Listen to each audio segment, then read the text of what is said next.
you all are here in strong support of your entire school, the culture that you have established here of academic excellence. And so I do thank your representatives who will be speaking on your behalf. We'll start this out. We'll take about 15 or 20 minutes to have some time to share and to have some questions answered. But we'll start out with your colleagues sharing a few of their ideas that they would love for the public to hear.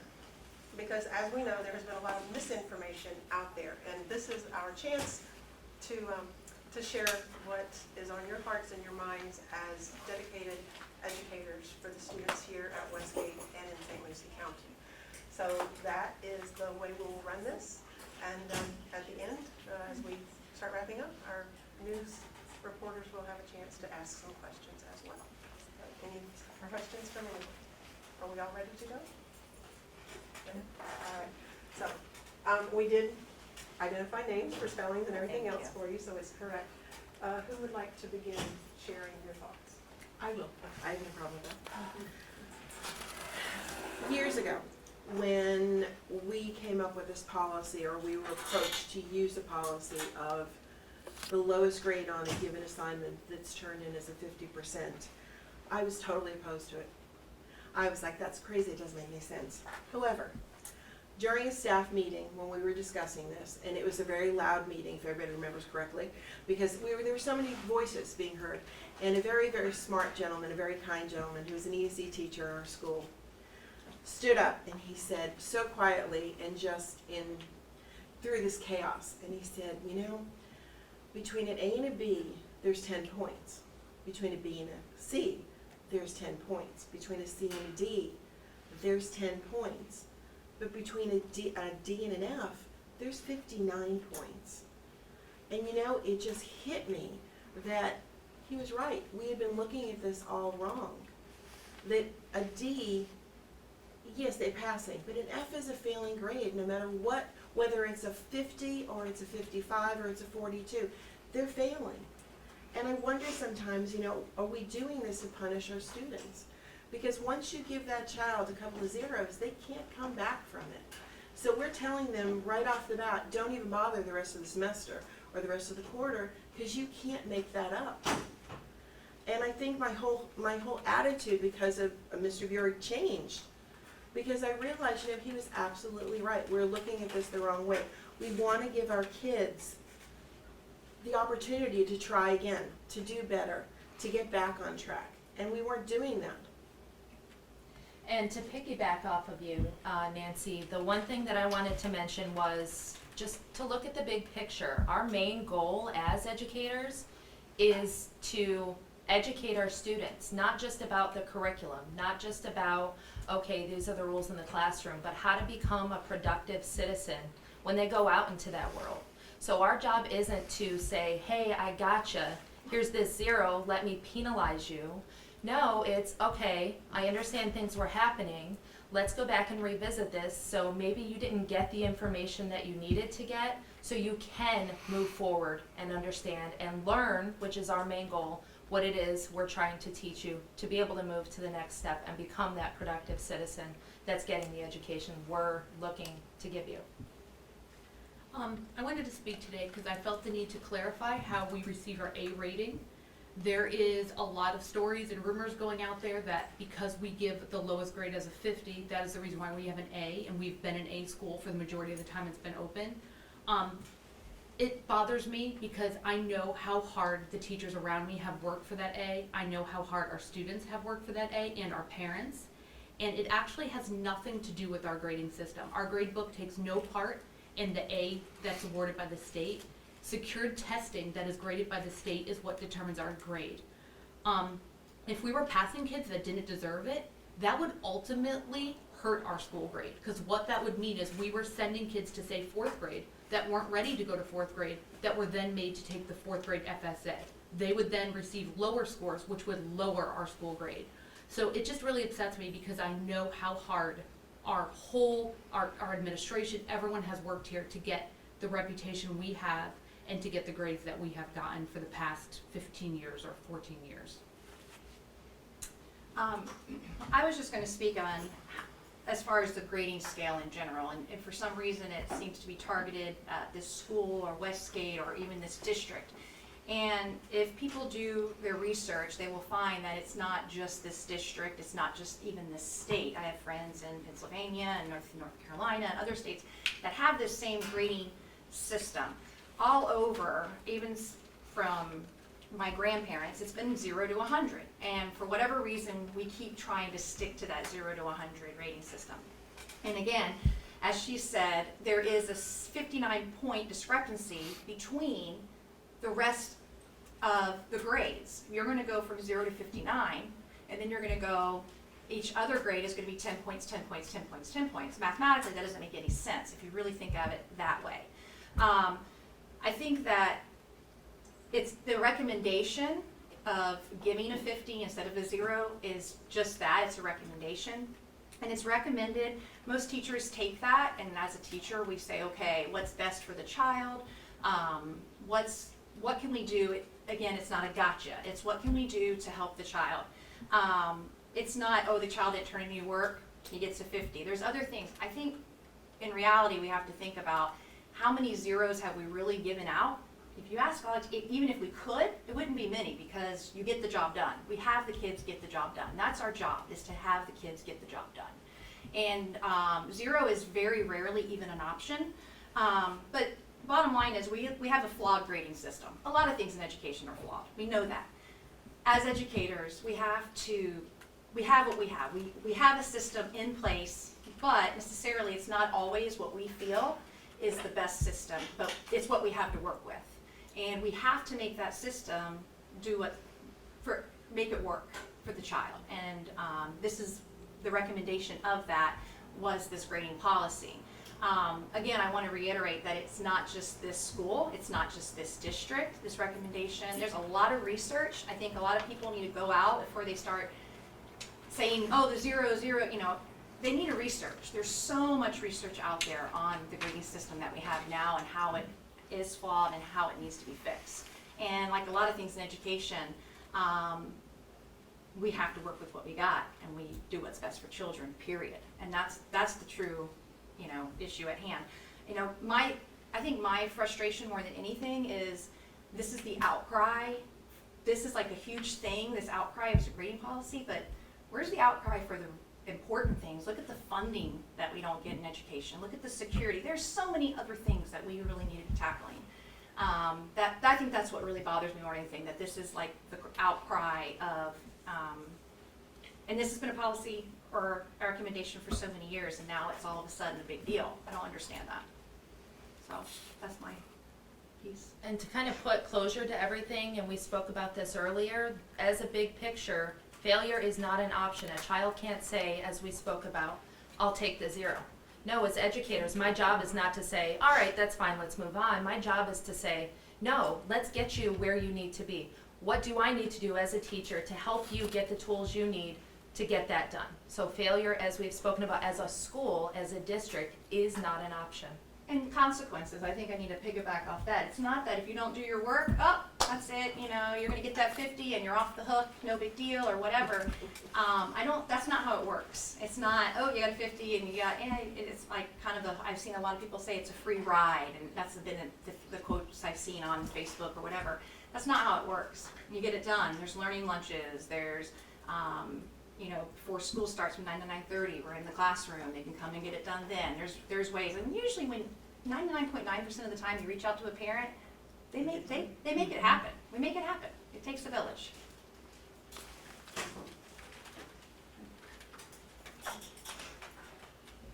All right, if you have a question or two that you would like to pose, we are open for that. One of my questions is that putting a lot of pressure on the teachers for the students who just refuse to do the work? At what point, it's not that you want to give up on students, I totally understand that, but is it a lot of burden on the teachers for students who refuse to do their homework or do a big project or something like that? How do you go about that? I think that's the job we all signed up for. Mhm. And honestly, we all have relationships with our kids, so it's I think a different scenario than probably people who aren't in schools are picturing, right? So We're always in contact with the kids regarding their progress. We have data chats. We talk to them. It's an open conversation and dialogue that we're having every single day with them. In my 13 years of teaching, I could count on one hand how many kids have not completed an assignment. Because, Seriously. yeah, I mean, this is kind of a non-issue for us. It just isn't an issue. It Right, really we isn't. just, they get the work done.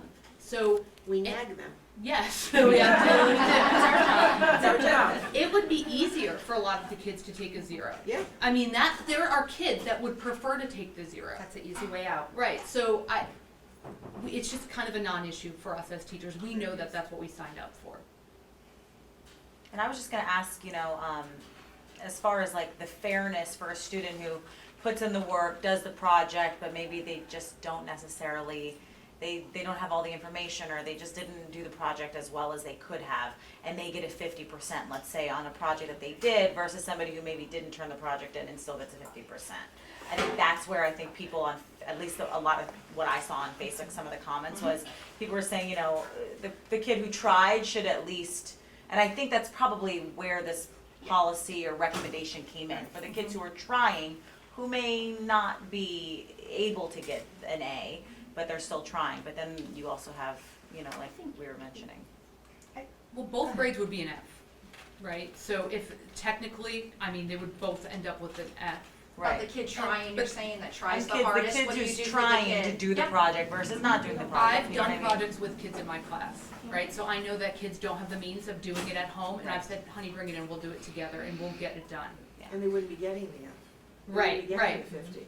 If they're putting the effort, if some children, that's as good as they can do. So why would we penalize them by giving them an F? And mathematically, I'm a math teacher, mathematically it doesn't make sense. You can do so well on everything, A, but you have one bad week. Maybe something happened at home. That's where these relationships come in. You want your kids to feel comfortable to tell you these things. That 1-0 can bring your A all the way down to a C with 1-0. So that 1-0, that's hard to come back from. It's impossible. I think For you some have to, kids, it's impossible. I think you have to look at, in education, we want to put numbers on it, in anything, in any, it's just like, oh, they -10, boom, that's it, done. -8, and it's so much more than that. You have to look at each individual child, and if a child is working their butt off and they are trying and they've gone, and that's why it's so important not to just celebrate a B or an A or whatever. If the child was getting 30s and all of a sudden they're getting 50s or 60s, that's something to celebrate, and they need to understand. And I think that's more of not necessarily, I think it's a society thing. You gotta be big, A, or you're nothing. And that's not true. They're learning, and if they're learning and they're growing, that's something to be celebrated. And I know we do that here. You celebrate growth, not the end product. Does that make sense? And I wonder sometimes too, when a child just says, I'm not doing the work, what's going on? I mean, we have kids like this, and you talk to them, and you discuss it with them, and you figure out what's happening, what's wrong at home, what, are you having trouble in school, is there somebody, do we need to change your seat? I really wonder if you're the teacher whose children are all saying, I won't do it, not what's wrong with the kids, what's wrong with the teacher who's not understanding where that child's coming from. I mean, they all come from so many different backgrounds that you don't know what's happening at home. I mean, we hear horror stories sometimes. And we have so much support here at Westgate. I mean, the support we have is unbelievable. Our administration and the district. I mean, if I had a kid, and we all do. There's a child who's like, he's not doing the work. Okay, I just had let's get a learning lunch in. Let's get him to get the work done. It's not, We give do him it together. a 50 and just, that's it. It's not happen. that. It's, administration. They really are. We've been so blessed to work with the administration that we have here. And I mean, we do it together. We know that if we have a child that we're having problems with, we can go to any of our administrators and they will say, let's get the teachers together, let's sit down, maybe, let's find out what's going on, let's talk to our guidance counselor, whoever it is, to figure out what's happening. But I mean, we really don't have that problem of, I'm not doing it. And the one thing I want to say is we're not, as I've heard people say, enabling our children. We're not giving up on our children is what's happening. It's a big difference. kind of going off of that, I mean, a lot of people say this is hand-holding. When you get to high school, the teacher's not necessarily gonna stay there, maybe, but the teacher's not necessarily gonna stay there to guide you through everything, or in college, or in a job. There's a lot more independence, so a lot of people are calling this, you know, hand-holding, and it's part of the whole entitlement generation. So what do you say about that? I want to touch on that. It's not actually at all. It's helping them get that information they need to help them become independent. It's teaching them those tools. For example, these children are middle school that we teach. We're middle school teachers right here. But that's not what it's about. It's not about just giving up on you and saying, well, that's too bad, you get a 0, let's move on from that. It's, what can I do to teach you the right way to become a productive member, to become responsible, to become independent? So that's our job, is to help educate them. Some of these kids have never been taught that. So as a teacher, that's our goal, not just to give grades, but to help educate them on how to become that better, more independent person, to be a productive part of society. And you slowly give away, I mean, not give away, but slowly, Right. it's just like a parent. You know, you raise your children, you know, and every teacher, you know, these are our kids, you know, but, you know, you raise your children with restrictions, and as they get older, and you were talking about high school and college, so I'm kind of going off of that, you start taking things, you know, you start getting more punishment. That's just, not punishment, but there's more consequences when you don't do things as you get older. But you also have to understand that a lot of these children, or any child, some of them haven't been taught, like you said, you know, certain things, and you got to teach those consequences. Now, if a kid, like you were saying about going off, like a kid who tries and tries and tries, and then a kid who does, you know, you have to take that into consideration, and you have to take that kid who has tried the whole time. Probably is going to get better grade than the kid who didn't the whole time, but that doesn't mean we fail the kid and don't help the kid who did. It's so multifaceted, and that's they are the issue. It's not just, yeah. Yeah, I mean, they are children, and people they forget do that. need a little help, and they do need a little encouragement. And there are even children in high school. And I would like to say that I definitely don't want to give my students the message that if you mess up once, you shouldn't try anymore. Because ultimately, giving a couple zeros, you're saying you're done for at least the 9 weeks.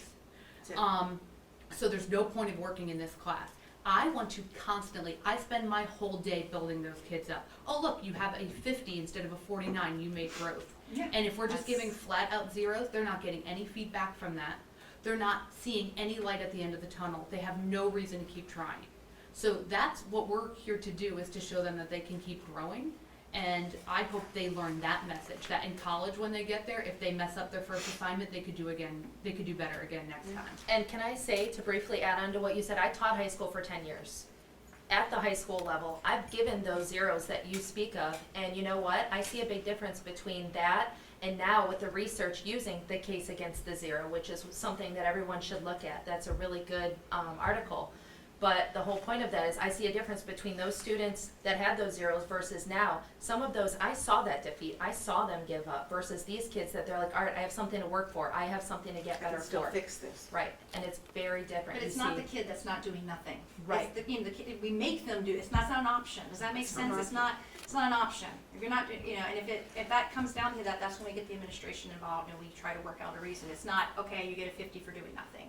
That's not, I think that's kind of the message that has been, you know, spread, and I don't think if that makes any Right, sense. they're just, in most cases, doing the work. And I That- think They it's, are. in Yeah. education in general, like we have this mindset, you and I probably grew up in the same, you know, and we have this mindset of what it should be, and it's been this way, and maybe we need to look at, there's a lot of research out there, maybe we need to start, maybe we don't know everything that we think we know.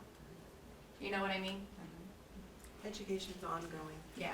It's not something that just, you know, here, this is the rule, this is what we're doing, and we're gonna do it for the next 50 years. You have to be up with the times. I mean, I know when I started, you know, not everybody was on a computer, not everything was, now I think I'd be lost. But we have to keep up with the times, we have to realize what's best for these kids in the long run.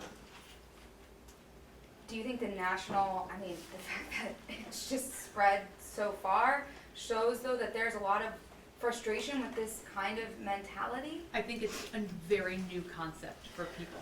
So just like all new things, people initially especially that don't understand it and that aren't in the field, might reject it because it's uncomfortable and it's not what they're accustomed to. But there's a lot of things that we're we used to do that, we now know is not best practice, not just in education, in everyday life.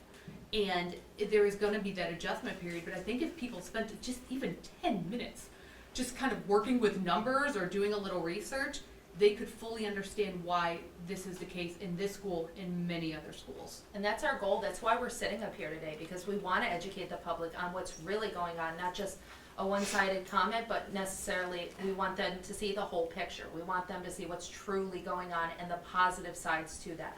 And how an entire school of people are sitting here to support that. And, I mean, I don't know if anybody in the crowd wants to say anything or if they can say anything, but if any of you do want to, of course, you know, I think we'd be open to hearing that. But also, if you want to show, you know, that you're here to support them, that would be. I don't know what everyone's thoughts going through their heads Would you are. like to have a group shot of everyone up here? I don't know if everyone will fit. We can probably scan, we can scan, Yeah, we can get a shot in the room. But everyone is, you know, I guess my question to the group is, everyone's on board with what they are saying.